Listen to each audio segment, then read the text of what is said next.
warm good evening, everyone. Today, we are here for a My Story session of Thai Kerala, and we are going to listen to two amazing ladies' entrepreneurial journey. To begin, I invite our Thai Kerala chat member, Mr. Jayesh Puthuparambin. He is the CEO and the managing director of Zeron Consulting with over 28 years of experience in technology and consulting across leading organizations. He is widely recognized for his leadership in digital transformation and cloud solutions, and is also an alumnus of Stanford Seed Program. And I invite you for leading the session. Thank you, Divya, for that introduction. May I invite Nikita and Neetu onto the stage, please. Nikita and Neetu, a very warm welcome to the My Story session today. May I ask both of you to introduce yourself? I have got an introduction with me, but I think it's better to come from you. Hi, my name is Neetu. I am the CTO of Superbrain, and we have started Superbrain started it in February. Prior to that, I was always a techie by heart. I did my master's and from BITS Pilani, PhD in automatic speech recognition from IIT Madras, and after that, did my postdoc from King's College London, again in speech recognition and NLP. Worked as a senior AI scientist for three and a half years across MNCs. My last stint was in Unifor, and after that, took a break and wanted to explore entrepreneurship, and met Nikita along that journey. And then we have been iterating our multiple ideas, and then landed on Superbrain, and that's what we have made it. Hi everyone, a very good evening. I don't have any such pedigree to talk about, so I think most of you might relate to me much more than her. Probably, I'm not sure. So I'm an engineer by background from NIT Calicut. Post that, everybody understands Malayalam, no? Can speak comfortable, or anyone who doesn't understand Malayalam here? Okay. I'm just asking in case I'm switching between. Post my engineering, as if engineering was not good enough time to think and take time to figure out things in life. I decided to go for civil services, which is another good way of saying that you're officially unemployed, right? And it's time to probably think what you want to do in life. In that journey, it was about 2 years, a good 2 years of struggle. One of the hardest exams to crack. A lot of confidence when you entered the exam in the beginning, and absolute lack of idea what to do in life once you are towards the fag end of the preparation. Interestingly, the failure was the starting point for me. Took up a job in a startup, thoroughly enjoyed my stint there, and about 2017-18 is when I built my first company. It was called Shopray, and it was in the cross-border logistics and e-commerce. Was that scaled it to around 2 million MARR, 3 million plus users across the globe, primarily US market. Team of 60 plus, took it to profitability. And right now, like Neetu said, we reconnected about, I think last year, about September. And we've been iterating since then. Bunch of failed, iterations over a period of 8 to 10 months. Finally, we think we are at a place where we have figured out some problem statement that we think has some need today. And that's a bit about my journey. And Superbrain was sort of born about 4 months ago, and that's my second stint as an entrepreneur. You're being very modest. NIT is a great institution, so I think you come from a very good pedigree. Now, when you realize that you don't want to pursue civil services anymore, why did you pursue entrepreneurship rather than maybe going and taking a job? I'm sure with an NIT engineering degree, you could have got the pickup jobs. That's a great question. I am still figuring out a bunch of answers to that. But I think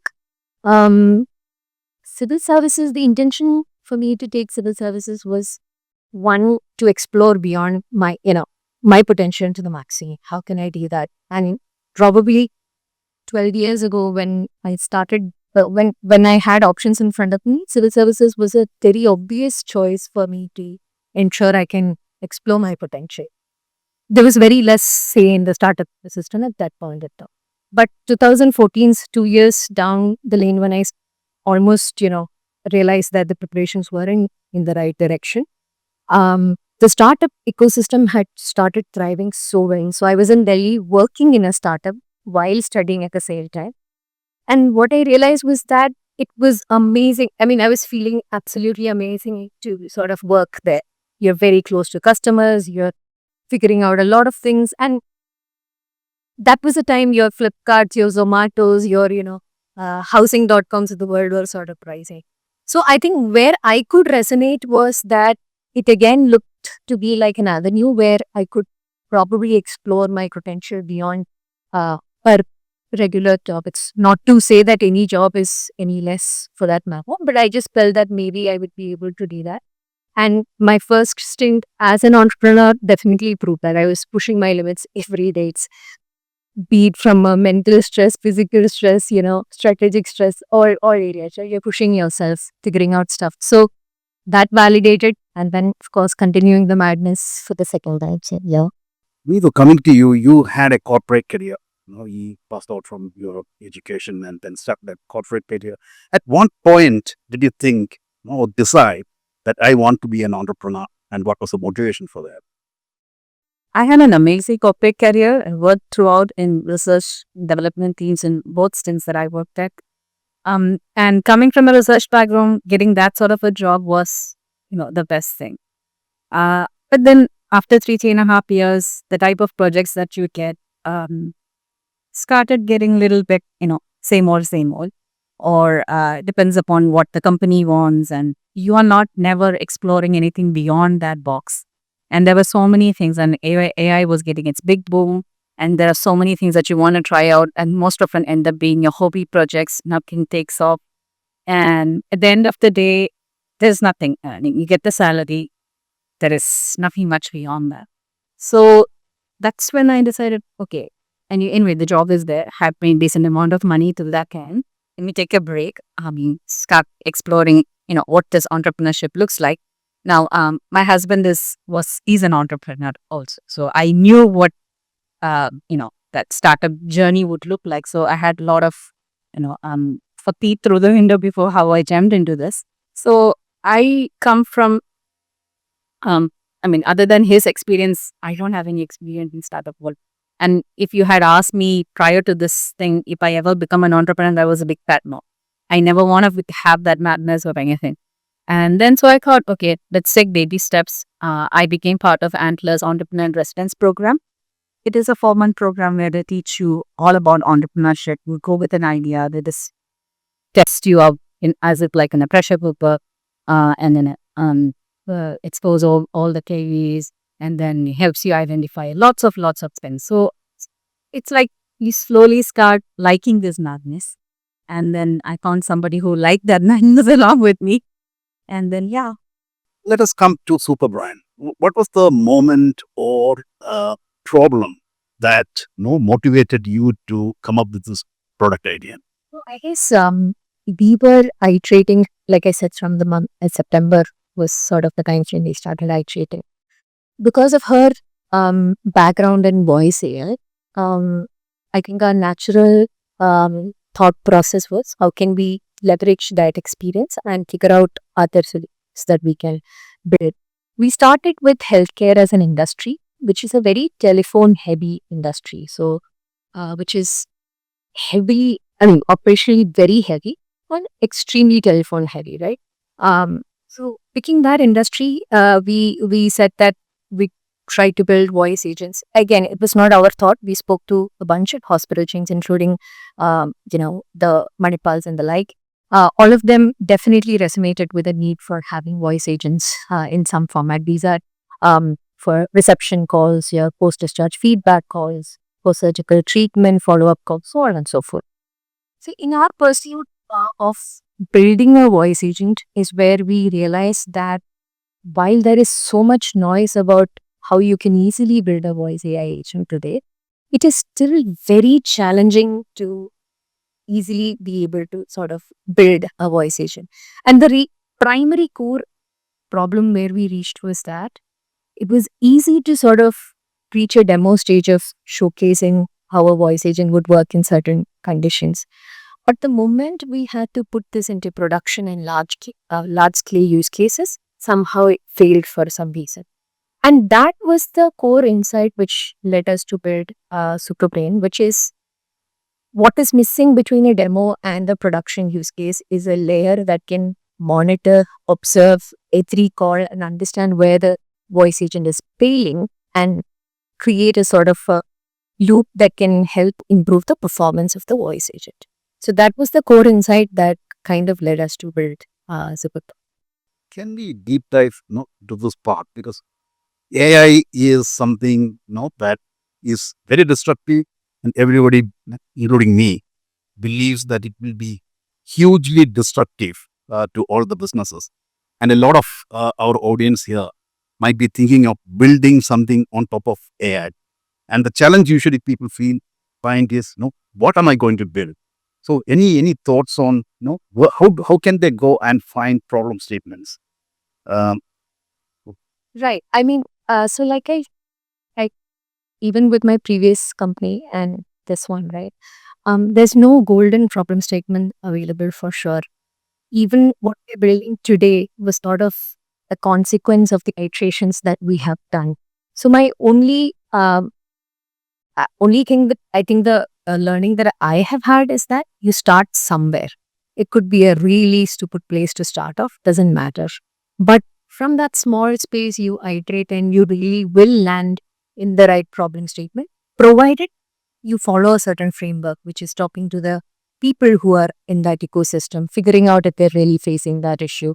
Can you put in a small MVP in front of them, minimum viable product in front of them, and can they see that? So if you're able to follow certain processes and start somewhere, you will eventually reach a much better off point.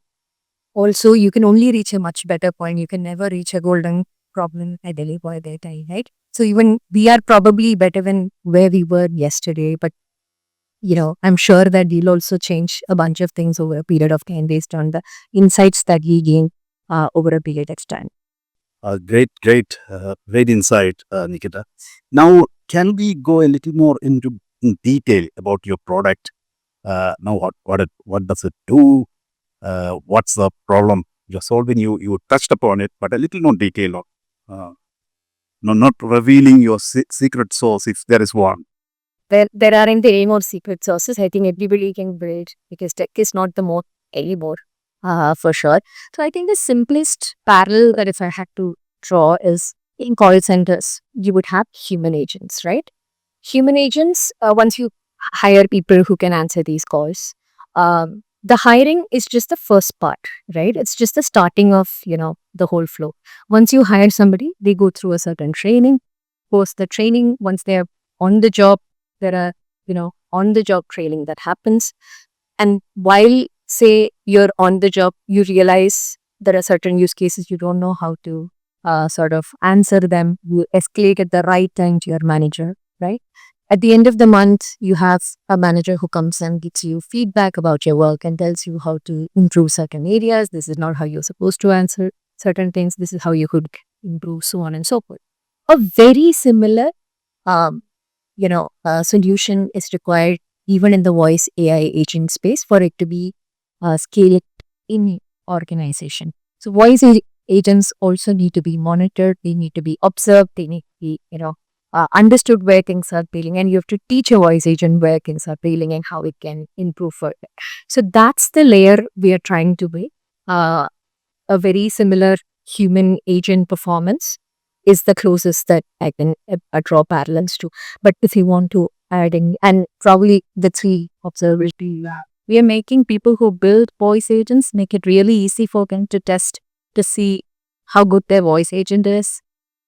Is it making sense? Whatever it's saying, is it making sense? How natural is its responses? Where it should improve? If there are pitfalls, where it should improve and how it shouldn't. So basically all of those quality assurance stuff in production is what we do. So our platform just basically is this. You build your voice agent, bring it over to our platform, get the recordings. I mean, if you have pre-recorded ones, give it to us. And then we analyze and we'll tell you, hey, these are the things that is wrong with your agent. Maybe it's something that can be fixed with the thumb, something that can be fixed in your configuration. Whatever it is, we'll tell you. And then you can go back and fix it. And what we are envisioning is our platform would be that place where we can have a self-correcting voice agent where you launch it and then we'll take up the entire life cycle of the voice agent where any problems in production, we'll catch it and then it'll learn how to fix it on its own. And so you don't have to have a headache of worrying whether when and how it is going to pay. Any thoughts to see any voice via agent calls? It's last you. Oh, okay, interesting. What was the call? I can't remember the call, but I could make out. Yes, I make up. Make out. Really? I'll tell you where I got it. I think it was during the Thai Global Summit in Bangalore, because I was getting some of you who were do you remember getting it? Because I used to get it saying that there is this event about to happen. No, maybe you want to go or register. I think that's where I got, but I It couldn't was one-sided. one-sided. It's more of a voice blast. They call it just like an SMS blast. They blast with voice. But like I think you rightly pointed out, one of the key is you'll easily be able to recognize today when it's a voice agent, right? The robotic nature and so on and so forth. So as a business owner, imagine it's a lost lead. This agent was supposed to call. And for this business owner to sit and listen to, say, lakhs of calls is almost impossible, right? So at the end of the day, the business owner needs to know whether is this voice agent performing well? How many calls have been answered? How many drop-offs have happened? Is it because the tone was too harsh? Is it because, the way agent spoke was not right? You didn't answer some question, did it mess up? So it could be 100 reasons why this agent didn't perform. So that's what we are trying to solve for so that business owners and companies are easily able to deploy and scale voice agents without a challenge. Where are you with this product now? Is it in pilot? Are the paying customers? Great question. So right now, I think, like I said, our approach has always been an MVP based approach. The modules, put it out in the market and see how the reaction has been.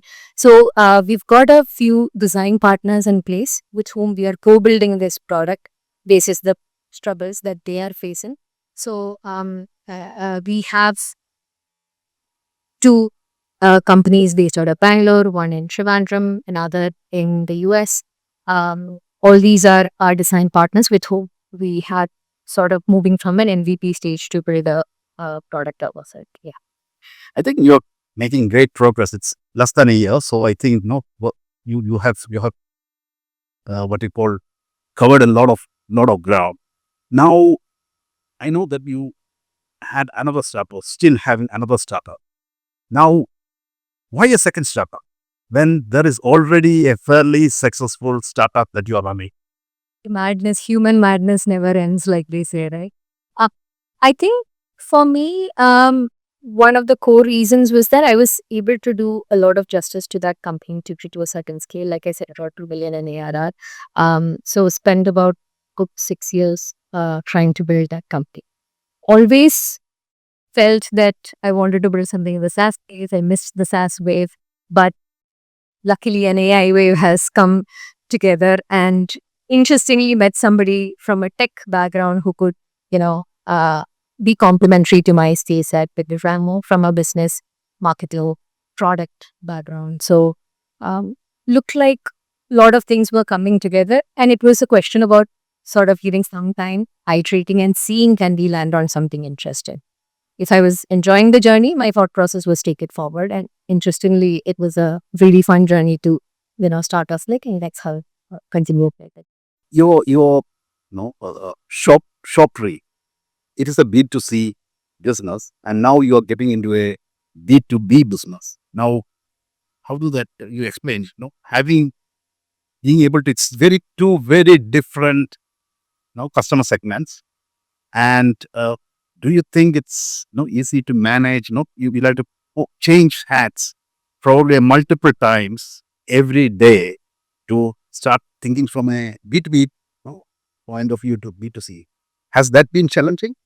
So one is, I think, unlearning and learning is the one good thing that you learn, having built a startup, and that has to be part of your DNA for sure. So that has helped me in ways. So if there are new areas coming up, it's okay. I mean, you have to learn it and figure out and then sort of solve for it. Second is, I think even if you were building for a B2B 5 years ago or 3 years ago or 2 years ago, whatever you built has become almost, very different from how the world is today in an AI native space, right? So I don't see there is considerable benefit even if you were building in a very similar space in the last, say, 5-6 years. So I guess we all have to learn to think in an AI native world very differently. The only similarity that I can see from my previous venture to this was that was also a very product led growth as a platform. We were using the platform to sort of acquire customers. Here also, what we will be building is going to be a product led growth, which means that's the parallel that I can draw. You have now talked about reconnecting between the two of you from time to time. So tell me, did you know each other earlier? How did you decide to work with each other? So we've known each other before, like for 7 years before. And then when I landed up in Bangalore for the Antlers Entrepreneur in Residence program, since we knew, I was at her place. And I think I knew that she was an entrepreneur. I was never interested in being an entrepreneur. And that was the first time that I was interested in being one. And so we started having conversations, and it was never with the intent that I should pull her out of her company. But then that naturally happened. So we started having conversations, and it was basically, okay, we'll just spit out ideas, try to see how it would work out, and then started working out with them. Still not as for founders or anything, just iterating it out, seeing how it would pan out. And so that took about 7-8 months, and then somehow in that journey, I was able to lure her out of our current company. It was very strategic of me to do that. And then, we thought, okay, let's go, full-fledged into this and see how it pans out. And yeah. And how do you split responsibilities between you? Is there any specific areas each one of you do, or it's a go by? Mostly it's a mix of things as of now, but most of the business, all those sides, she's handling because she has had vast experience in that. Most of the tech side I do handle, but when your startup is in this baby stage, I think you need to be really hands-on. So you need to be a jack of all trades. So I'm learning more from her, I hope, and then she's learning something from me. Now, AI, when you build any AI product and take it to the market, one of the biggest concern usually is around security, data privacy, data security.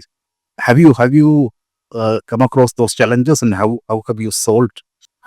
Definitely. I mean, those are, at least for us, I think the stage at which we are, what is important is to give them line of sight of how we will solve it. Maybe today I don't have the exact solution because we're still in a product building stage, but to be able to generate confidence in the client's mind that this is how we are going to address this particular area. But imagine you go to a client and without having an answer to how you will solve for security, then that would be a big challenge. So you definitely need to know how you're going to solve for it. Be open about at what stage you are and how you are going to solve for it. A lot of companies will accept that. What were the biggest obstacles that you have faced so far? Could be this company or even your previous ones, the showstopper that and you're something that you're proud of. I solved that problem and I moved on. I think it's very different at different stages of the company. So in my previous company, the 0 to 1 journey, you are the struggle that you go through at the 0 to 1 is very different from your 1 to 10, right?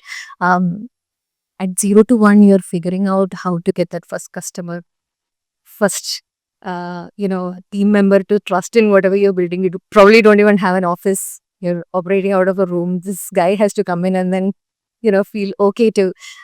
We've had people who came, saw the office, got shocked, and then like disappeared the same day. So you have to still have courage and then keep continuing to look out for people. How do you put the team together? And it's completely ambiguous, right? You're out of nothing. You're trying to build some structure. Um, Versus your 1 to 10 journey is more about building processes. You have some customers, early paying customers. You have traction. Then it's about how do you optimize for operations, right? How do you optimize for marketing? How do you get more specialists to take care of each of these verticals? So I think the struggles are very different at different stages. That's how I see it in OP. Very messy. Yeah, if you want to throw any levels of like, the only word that comes to my mind is chaos. And somehow you have to embrace the chaos when you're in a 0 to 1 journey. The idea, obviously, the absolute zero money that you zero money, you're navigating around that. Oh. And somehow have to have people to trust you with zero money and come and work for you for that. And then also to realize that the idea that you think is absolutely golden last week is total rubbish this week, and then you have to start building again from scratch. Always listen to the feedback of your customers, because whatever idea you thought, like you started with a product, reached them, and maybe that's not exactly what they wanted, and being humble about it. Go back to the drawing board, start again from scratch. It's chaos. You talked about people. Now, in the early stages, maybe 0 to 1, that chaotic period, what kind of people should you look out for? The initial numbers of your team. What kind of people would give you the biggest impact? Is there people like that, or is there a blueprint for that? See, with the AI world, we're still trying to figure out. From my previous venture, I think the learning that I've had is the first 0 to 1 journey is a lot of ambiguity. So somebody who's more of a generalist works out to be a much better fit, is what I have seen personally. Because one day you're looking at marketing, the next day you're looking at figuring out operations, and then there aren't very clear cut out processes and systems, right? And secondly is if you are a person who can only work if you have a very stipulated list of tasks in front of you, that's going to be super challenging because there's nobody to give you tasks. You have to figure out things on your own and then sort of build, right? So you're almost a semi-founder only. I mean, there's very little difference. So as a founder, it's important to ensure that you are giving an ecosystem where people can work in such a manner. This could be in the form of transparency, being open about the bank balances, the burns, the challenges, all these things, right?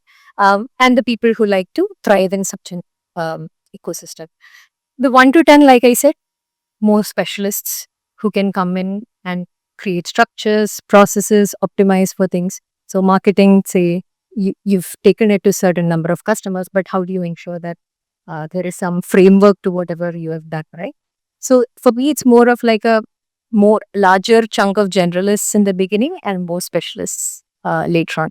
And in this journey, another key thing that I've also figured out is a lot of people in your 0 to 1 journey might not even fit into your 1 to 10 journey. So how do you even navigate that shift is also very important.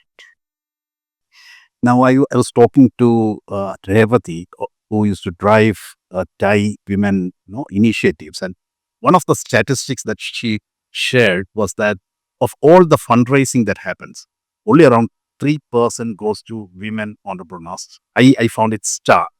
Now, as women entrepreneurs, did you know how do you find it? Find the ecosystem? Is it supportive, or do you find any challenges that is very peculiar to being women? From a fundraise perspective, I think we have sort of closed a pre-seed round at this point. I haven't done an evaluation to really understand what the struggles are like. But otherwise, I think while I may have been able to cross a lot of barriers, when I really look back, I think the barriers that I have crossed are not very seamless for a lot of women. And that's where it can get very tricky when you come to a startup ecosystem, right? Let's say starting from the point where it was okay for me to leave my family behind and move to a completely new location and start the company. So that kind of support, I don't know how many people get.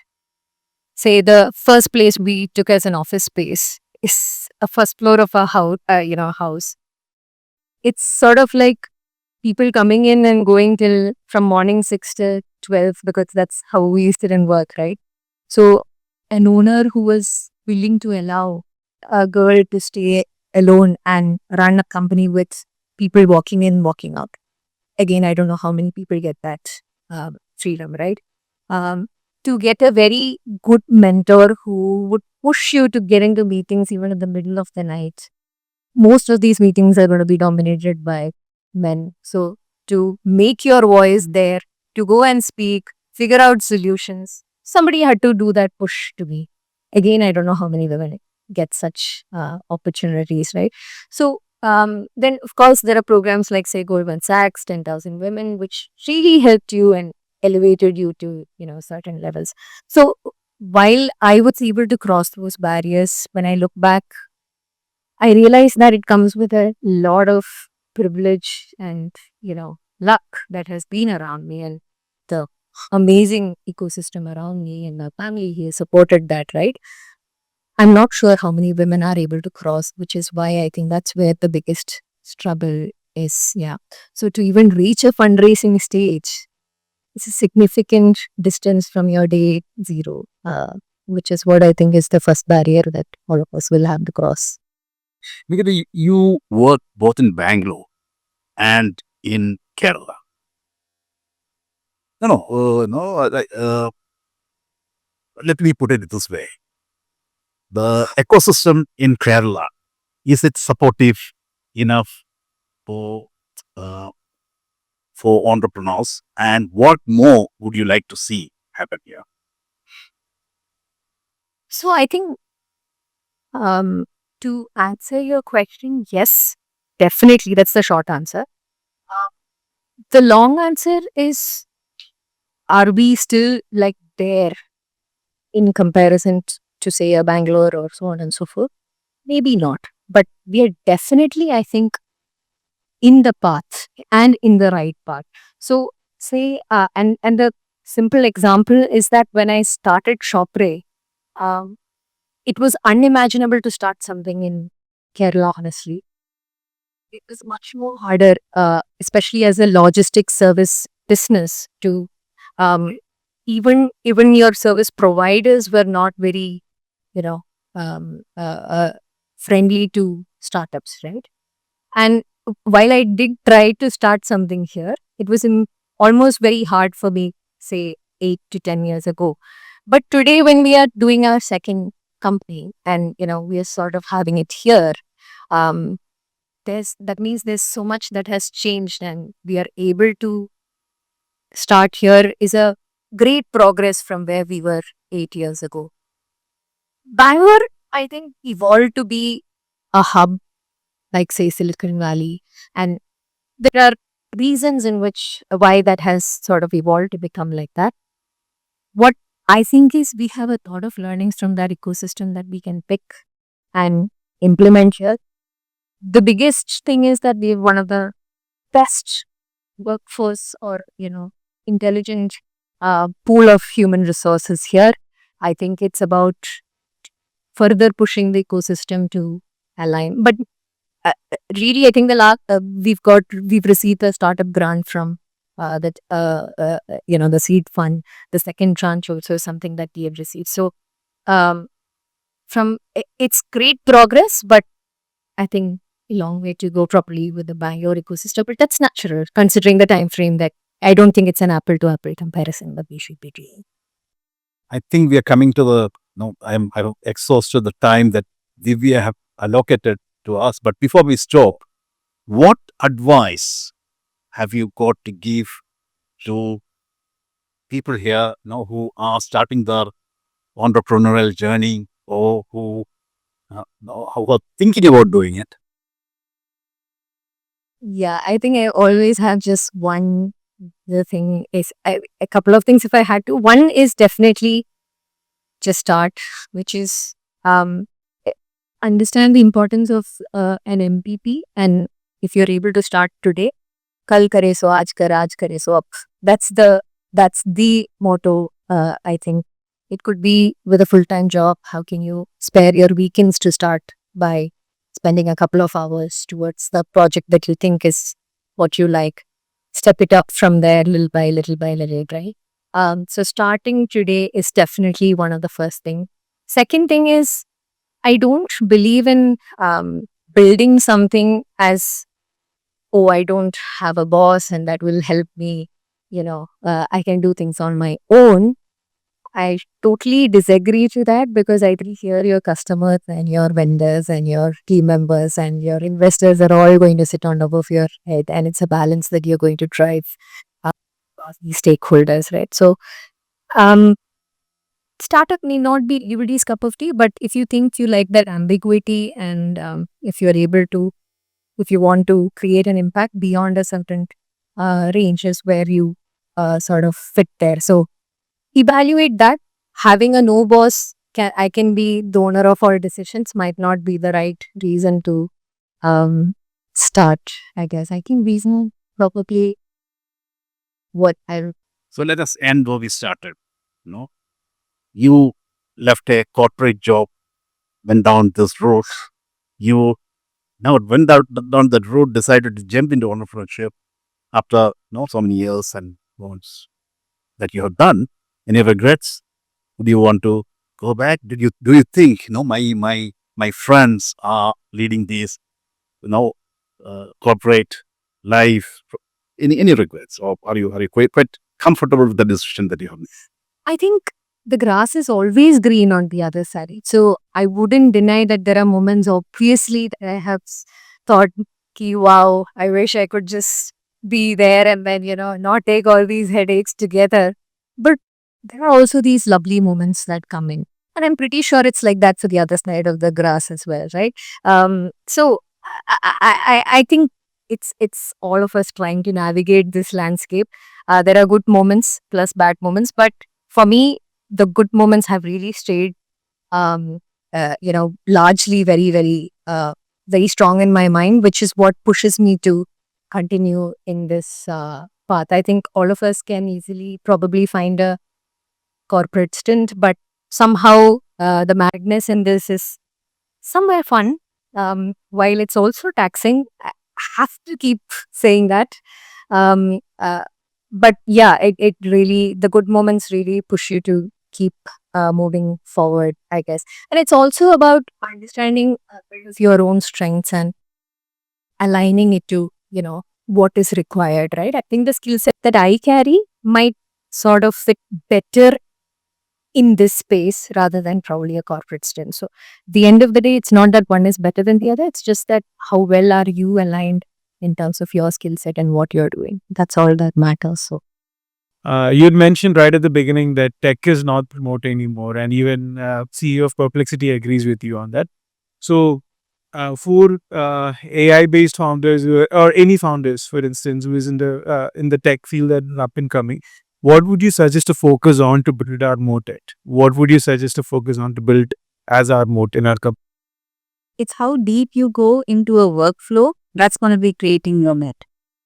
That's what we have seen. So if you take, let's just say, a healthcare sector, and you're building an AI application in their appointment booking. So how seamless that appointment booking is.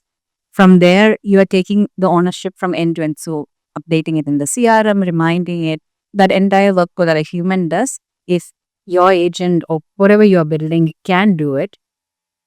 So that the integration with the existing system that nobody can do. I mean, even if somebody new comes, because they're already used to your system, it'll be very hard to replace, versus you building just a simple agent which just takes the calls, hands off to something else. that is easily replaced versus you owning an entire workflow, entire system is where we see remote as. Yeah, I think that's definitely important. And on top of that, I think two things if I had to add. One, definitely distribution, faster distribution today, obviously. Second is data as a moat, I can. So if you're able to create, if large amount of data pass through your system and able to use that data to give a very personalized solution in some format, and that helps the person deeper, data as a moat definitely drives. And like she said, I think I just want to probably push one more thing is, let's say there is already a lot of data lock-in. It's very hard for them to, move out of your system to another one because they've already created a large dependency in the form of data or ingesting that information or creating certain, they put in effort to sort of build things. Then it becomes very difficult for them to move out of the system as well.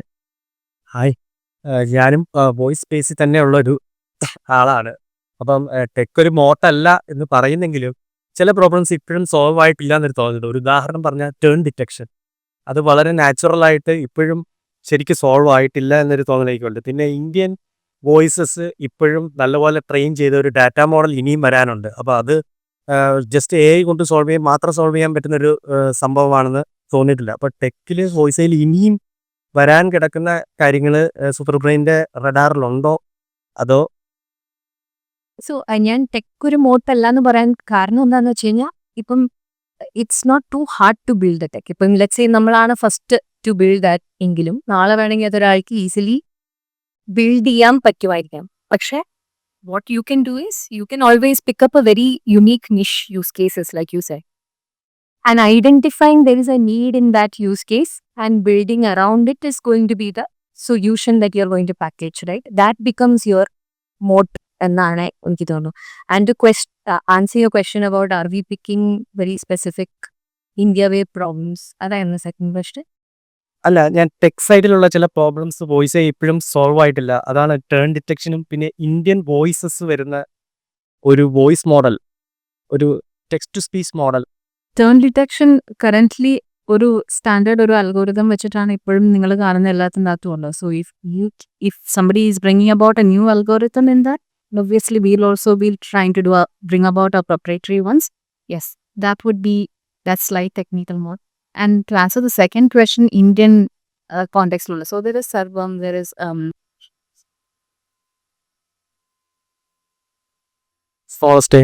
smallest AI. So if you have listened to their not our open source ചെയ്തേക്കുന്ന models അല്ല, so they have one level above models with them. We had listened when we actually wanted a POC with them.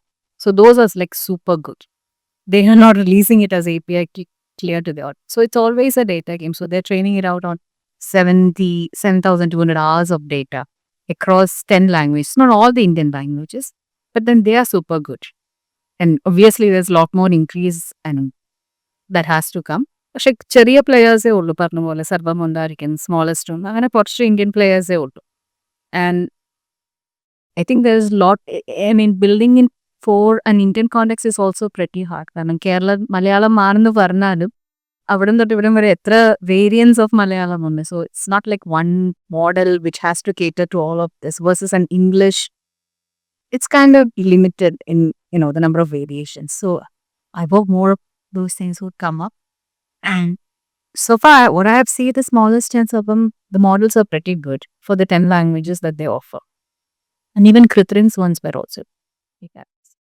Tech most channels പറയുമ്പോൾ ഞാൻ ഉദ്ദേശിച്ചത് like for a long term you will not be able to purely with tech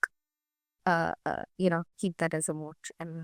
ഒരു കാര്യം കൂടെ ചോദിക്കാനുള്ളത് വെച്ചാൽ, super brain ഇപ്പോൾ കൂടുതലും ടെലിഫോണിക്കാണ്. ഞാൻ നിങ്ങളെ ഫോളോ ചെയ്യാറുണ്ട്, വളരെ കീനായിട്ട് ഫോളോ ചെയ്യാറുണ്ട്. എൻ്റെ ലിങ്ക്സിൻ റിക്വസ്റ്റ് എന്നാൽ നീ ഇത് അക്സെപ്റ്റ് ചെയ്യണം. എനിക്ക് അയക്കൂ, ഞാൻ അക്സെപ്റ്റ് ചെയ്യും. ഞാൻ ലിങ്ക്ഡിൻ കൂടുതൽ സബ്സ്ക്രൈബ് ഞാൻ അയച്ചിട്ടുണ്ട്. അപ്പോൾ സൂപ്പർ ബ്രെയിനെ ഫോളോ ചെയ്യുന്ന വെച്ചാൽ നിങ്ങൾ കൂടുതലും ടെലിഫോണിക് കോൺവെർസേഷൻ ഫോക്കസ് ചെയ്യുന്ന പോലെ തോന്നിയിട്ടുണ്ട്. പക്ഷേ ഞാൻ ചോദിക്കുന്ന വെബ്സൈറ്റുകളുടെ ഒരു സാധ്യത, അതായത് ഇപ്പോൾ വെബ്സൈറ്റ് എല്ലാം ടെക്സ്റ്റ് ബേസ്ഡ് ആണ്, പക്ഷേ അത് നമ്മുടെ ലിമിറ്റേഷൻ കൊണ്ടല്ലേ വോയിസ് വരുമായിരുന്നെങ്കിൽ നമ്മൾ വോയിസ് അല്ലേ പ്രിഫർ ചെയ്യത്തുള്ളൂ. Absolutely. ഒരു എക്സാമ്പിൾ പറഞ്ഞു കഴിഞ്ഞാൽ നമ്മൾ ഈ അലക്സ ഉണ്ടല്ലോ, അലക്സയൊക്കെ നമ്മൾ വാങ്ങിച്ചു കഴിഞ്ഞ് നമുക്ക് അതിനോട് സംസാരിക്കാൻ കൂടുതൽ താല്പര്യമുള്ള പോലെ ഒരു തോന്നലുണ്ട്. അപ്പൊ വെബ്സൈറ്റുകൾ ഇവഞ്ച്വലി ഒരു വോയിസ് ഫസ്റ്റ് ആകും എന്നുള്ള ഒരു പ്രതീക്ഷയിലാണ് ഞാൻ വോയിസ് ഏജൻസിന്റെ ഡെവലപ്മെന്റ് ഇപ്പൊ ചെയ്തുകൊണ്ടിരിക്കുന്നത്. അപ്പൊ സൂപ്പർ ബ്രെയിൻ അങ്ങനെ ഒരു സാധ്യത കാണുന്നുണ്ടോ? Absolutely. I mean, yeah, that's definitely an area because as human beings, നമ്മൾ നോക്കുകയാണെങ്കിൽ നമ്മുടെ ഏറ്റവും like the mode of communication that we prefer is voice, right? പക്ഷെ ആസ് എ മൊഡാലിറ്റി നമ്മൾ നോക്കുമ്പോൾ ടെക്സ്റ്റ് ആണ് ഫസ്റ്റ് ഇവോൾവ് ചെയ്തത്, പിന്നെ images, now voice, because the complexity of each of these modalities higher as we go, right? What we can see is that the market of voice is expected to reach about 47 billion ആണ് അതിൻ്റെ ഒരു market size എന്ന് പറയുന്നത്. And enough voice agent platforms will come to be able to enable these different use cases through which voice can be democratized. അപ്പോൾ അതിന് ഒരുപാട് സാധ്യതകൾ ഉണ്ടെന്നാണ്, I mean that's what we believe, and we are sitting as a layer to monitor these voice immaterial of telephone website. That's not a delineation that we are trying to keep right now. I think telephony, why? Because our complexity കുറച്ചും കൂടെ higher ആണ്, because there's one more layer of telephony that's coming into picture where latency gets affected a bit more. So the challenges are a little higher, and that's the reason why we are, probably starting with that space actually. Thank you. Hope that answered your question, but Yeah. we can take the discussion post this also. Super brain ഒരു service based അപ്രോച്ചാണ് follow ചെയ്യുന്നതെന്ന് തോന്നുന്നു. ഒരു product മുമ്പോട്ട് വെച്ചിട്ടില്ല. ഇപ്പോൾ വാപ്പിയുടെ example എടുക്കുവാണെങ്കിൽ, അപ്പം സ്മോളസ്റ്റിന്റെ തന്നെ ആറ്റംസിന്റെ എക്സാമ്പിൾസ് എടുക്കുവാണെങ്കിൽ അവരൊരു ഒരു ഫുൾ ഫ്ലെഡ്ജ് പ്രൊഡക്റ്റ് എടുക്കുന്നുണ്ട്. Right. അപ്പൊ അതുപോലെ ഒരു പ്രൊഡക്റ്റ് മുമ്പോട്ട് വെക്കാനുള്ള സാധ്യത സൂപ്പർ ബ്രെയിനിന്റെ റഡാറിനുണ്ടോ ഉടനെ? Absolutely. So ഈ ഒരു ഫ്യൂ ഡിസൈൻ പാർട്ട്നേഴ്സിനോട് വർക്ക് ചെയ്തിട്ട് ആ ഒരു പ്രൊഡക്ടൈസേഷനിലേക്ക് എത്തുക എന്നുള്ള ഒരു ഗോളിലാണ് നമ്മളിപ്പോൾ മുന്നോട്ട് പോകുന്നത്. So why we started as a service is to understand what these problem statements are, how to make this a product എന്നുള്ള ആ ഒരു ട്രാൻസിഷനിലാണ് നമ്മളിപ്പോൾ right now. Thank you. So for what kind of started the products would you say design parameters are required? What kind you would say is how required? I think it's hard to say. Why do you think design partners will not pay? So, I mean, I think they might not be able to pay you 100%, right?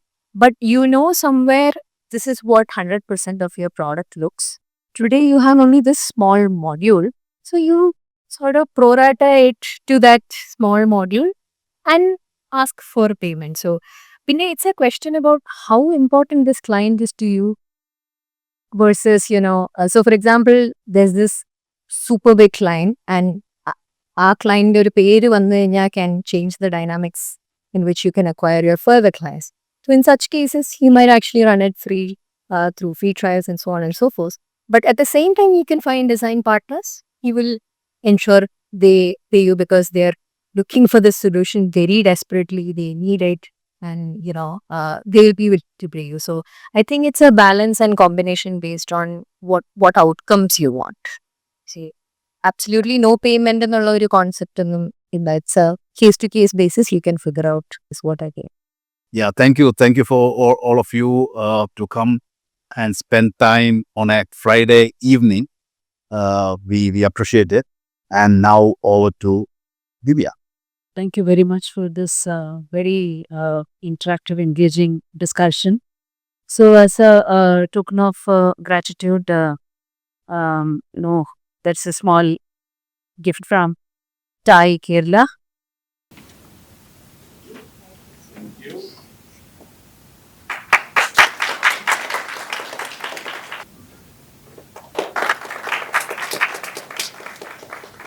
Thank you very much for moderating the session, Mr. Jayesh.